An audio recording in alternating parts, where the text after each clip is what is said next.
تلنگانہ میں corona positive cases میں اضافہ جاری ہے کیونکہ ریاست میں 1718 نئے کیسز رپورٹ ہوئے ہیں، جس کے بعد ریاست میں کیسوں کی تعداد بڑھ کر 1,97,327 ہو گئی ہیں۔ ریاست میں مجموعی اموات کی تعداد بڑھ کر 1153 ہو گئی ہے۔ وہیں گزشتہ 24 گھنٹوں میں 8 اموات ہوئی ہیں۔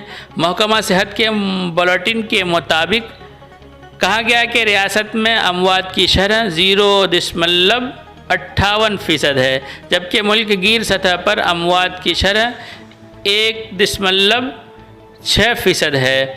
گزشتہ 24 گھنٹے میں 2002 مریض بروئے صحت ہوئے ہیں، جس کے بعد ریاست میں صحت یاب ہونے والوں کی تعداد بڑھ کر 1,67,846 ہو گئی ہیں۔ پچھلے 2 دنوں میں جملہ 49,084 نمونوں کی جانچ کی گئی، جن میں 994 کی رپورٹ کا انتظار ہے۔ جملہ 31,53,626 نمونوں کی جانچ ریاست میں کی گئی۔ ریاست میں جملہ فی الوقت 28,328 کیسز ہیں۔ شہر کا نہرو زوالوجیکل پارک جو کرونا وائرس اور لاک ڈاؤن کی وجہ سے 15 مارچ سے بند ہے، 6 اکتوبر سے دوبارہ کھول دیا جائے گا۔ زو پارک کے حکام نے یہاں آنے والے سیاحوں، زو پارک کے ملازمین اور جانوروں کی حفاظت کے لیے مؤثر اقدامات بھی کیے ہیں۔ تمام سیاحوں کے لیے ضروری ہوگا کہ وہ چہرے پر ماسک لگائیں اور تھرمل اسکریننگ کروائیں۔ اس کے علاوہ بخار والے سیاحوں کو داخلہ کی اجازت نہیں دی جائے گی۔ جسمانی فاصلے کے اصولوں کے مطابق ہی ٹکٹ کاؤنٹر پر قطار بنائی جائیں گی۔ ٹکٹ کاؤنٹر، داخلہ، اخراج، ٹوائلٹ وغیرہ جیسے مقامات پر سینیٹائزر رکھے جائیں گے۔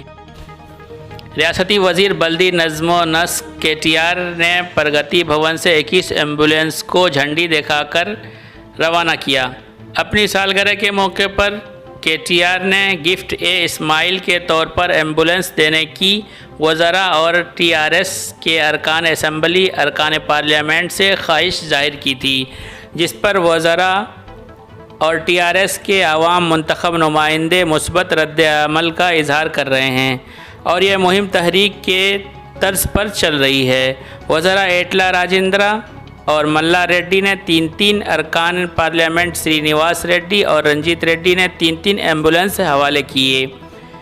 اس کے علاوہ وزیر نرنجن ریڈی، ارکان اسمبلی M جناردھن ریڈی،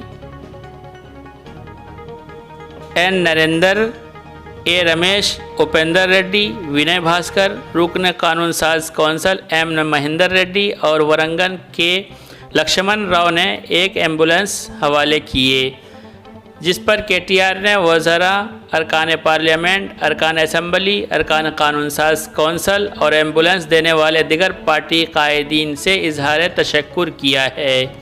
یہ ایمبولینس شہر حیدرآباد، محبوب نگر، رنگا ریڈی، ورنگل اضلاع میں عوام کو دستیاب رہیں گی۔ اس سے قبل بھی بیشتر وزراء، ارکان اسمبلی، ارکان پارلیمنٹ، ارکان قانون ساز کونسل کے علاوہ پارٹی قائدین کی جانب سے ایمبولینس کا عطیہ دیا گیا ہے۔ مرکز کے زرعی قوانین کے خلاف کانگریس پارٹی نے ریاست بھر میں احتجاج منظم کیا اور کسانوں سے دستخطی مہم کا آغاز کیا گیا۔ کسان اور مزدور بچاؤ نعرے کے تحت ہر ضلع اور اسمبلی حلقوں کی سطح پر پارٹی نے احتجاجی مظاہرے منظم کیے اور مخالف کسان قوانین سے دستبرداری کا مطالبہ کیا۔ AICC انچارج تلنگانہ مانکیم ٹیگور نے سنگا ریڈی میں احتجاج کی قیادت کی۔ صدر پردیش کانگریس اتم کمار ریڈی، سابق deputy chief minister Damodar Raj Narasimha, سابق وزیر doctor J Geeta Reddy, AICC secretary Bose Raju, سابق ارکان پارلیمنٹ سریش سیٹکر، پونم پربھاکر، متعلقہ رکن اسمبلی جگا ریڈی کے علاوہ ضلع کے دیگر قائدین احتجاج میں شریک تھے۔ طویل ریلی کی شکل میں کانگریس قائدین مجسمہ گاندھی پہنچے۔ اور مہاتما گاندھی کو خراج عقیدت پیش کیا۔ اس موقع پر خطاب کرتے ہوئے مانکیم ٹیگور نے پارٹی کے کارکنوں سے اپیل کی کہ وہ کانگریس کی اقتدار میں دوبارہ واپسی کے مقصد سے متحرک ہو جائیں۔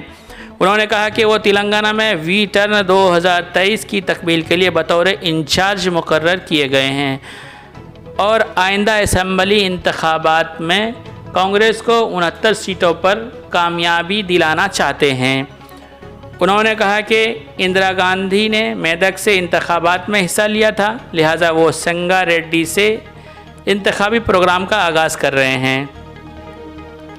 سونیا گاندھی نے تلنگانہ عوام کی بھلائی کے لیے علیحدہ ریاست کی تشکیل دی تھی، لیکن کے سی آر اور ان کے خاندان کو فائدہ پہنچا ہے۔ نئی ریاست کے فوائد سے عوام محروم ہے۔ انہوں نے الزام عائد کیا کہ چیف منسٹر اور ان کے افراد خاندان 6 برس میں غیر معمولی اثاثہ جات کے مالک بن گئے ہیں۔ کانگریس کے سابق صدر راہل گاندھی اور ان کی بہن پرینکا گاندھی نے ہاتھرس واقعہ کے متاثرہ افراد خاندان سے ملاقات کی۔ یہ ملاقات تقریباً 1 گھنٹہ تک بند کمرے میں چلی۔ ملاقات کے بعد پرینکا نے کہا کہ متاثرہ فیملی آخری وقت تک اپنی بیٹی کا چہرہ تک نہیں دیکھ سکی۔ اتر پردیش کے چیف منسٹر یوگی آدتیہ ناتھ کو اپنی ذمہ داریوں کا احساس ہونا چاہیے۔ متاثرہ فیملی کو جب تک انصاف نہیں مل جاتا، ہماری لڑائی جاری رہے گی۔ جہاں جہاں ناانصافی ہوگی ہم وہاں جائیں گے۔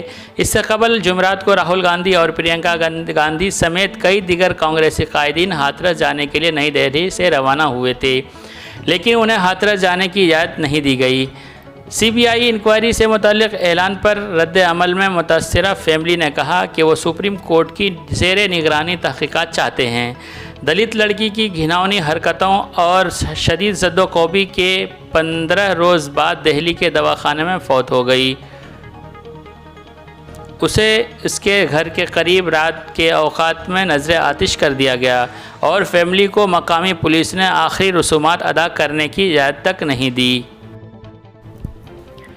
بہار اسمبلی کے انتخابات کے لیے بمشکل 1 ماہ رہ گیا ہے، لیکن برسر اقتدار بی جے پی ہندوستان کی اس مشرقی ریاست میں اپنے سیاسی داؤ پیچ کو درست کرنے میں ہنوز سرگرم ہے، کیونکہ این ڈی اے کے 2 مضبوط حلیف کے درمیان اختلافات پائے جاتے ہیں۔